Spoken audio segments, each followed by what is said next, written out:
ఈ రాష్ట్రంలో వైఎస్ఆర్ కాంగ్రెస్ పార్టీ అధికారంలోకి వస్తుంది, జగన్మోహన్ రెడ్డి గారు రెండవసారి ముఖ్యమంత్రిగా ప్రమాణ స్వీకారం చేస్తారని భావించాం. కానీ ఓటమి పాలయ్యాం. ఓడిపోతే ఓడిపోయాం, చాలా ఘోరంగా ఓడిపోయాం, ఒప్పుకోవాలి.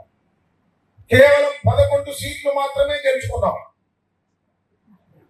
164 సీట్లు వారు గెలుచుకున్నారు. మన ఎవరికి అర్థం కాదా? బాబు మనకు 11 వచ్చినాయి, మనకు అర్థం కాదా? మనకు అర్థం కాకపోతే అర్థం కాకపోయింది. వాళ్ళకు 164 సీట్లు వాళ్ళకి ఎందుకు వచ్చాయో వాళ్ళకే అర్థం కాదు. అంటే ఏం జరిగింది? ఇద్దరు ముగ్గురు కలవడంతో బలం పెరిగిందా, లేక మనకు తెలియని వ్యతిరేకత ఏమైనా ఉన్నదా, లేక ఏమైనా మాయ జరిగిందా అనేటువంటి అనుమానాలు కోకొల్లలుగా మన మనసులో ఉన్నాయి. ఏది ఏమైనా